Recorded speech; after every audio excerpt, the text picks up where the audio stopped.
nag-disguise, hindi ka lalabas ha? Ano ba yan?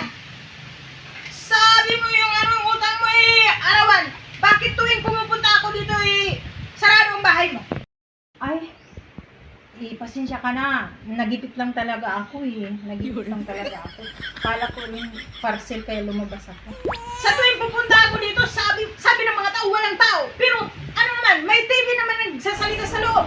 Pinagtataguan mo nata ako ang galing-galing mo mangutang. Tapos ngayon, hindi ka na magpapakita sa akin. Tapos pag parcel lumabas ka, kung hindi pa ako nag-disguise ng ganito, hindi ka lalabas.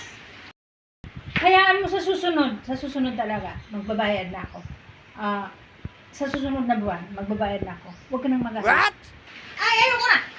Ayoko na anong sunod-sunod? Susunod. Ang dami-dami ng sunod-sunod na pinagsasabi mo, na. Kapag hindi ka pa nagbayad ngayon, ipasisirip ko yung bahay mo. Oh no! Bakit? Hindi maaari yan. Saan ba kami titira kung gagawin mo yan? Sige, magbabayad na nga ako. Pambabayad ko na sa'yo ito, pambabayad ko ng parcel ko. Wala talaga mga maniningil na to. Babayad na nga pala tinatagal-tagal mo pa. Sa susunod, huwag kang magutang pag hindi ka magbayad ng maayos ha. Sige.